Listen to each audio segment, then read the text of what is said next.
I'm really happy with the way my balloon top treatment turned out. I used the curtains I had up here in the camper originally, and they were just gathered with little clips, but I wanted more sun to come in, I wanted more light to come in, so I decided on top treatments. These are great with country French, English country they would be nice with. Most anything that's a little bit elegant, but they're not too gaudy because they are a solid fabric. I think they will coordinate with many types of decorating schemes. Now, they're not complicated to make, but they are time consuming, and I've used a small piece of fabric to demonstrate the process.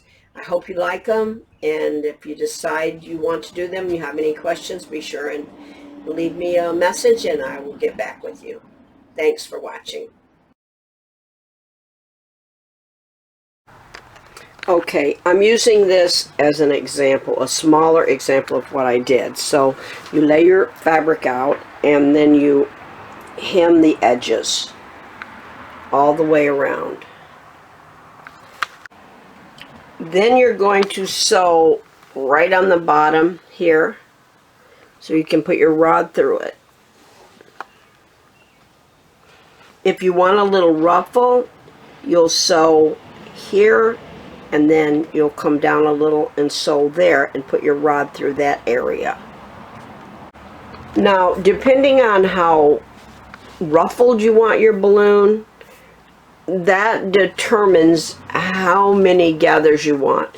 But you'll start at the edge of each side for sure and gather them, and then I'm just going to do one in the middle just to give you an example, but on an actual curtain you might want to do one here and one here. Space them out however many inches that you want them. You're going to start below your rod hem. Your rod goes in there, so you want to start right at the bottom of that to bring your to sew your gathered seam. Okay, you'll choose one of the strings and you'll just gently pull it, very gently, until you gather it all the way to the top.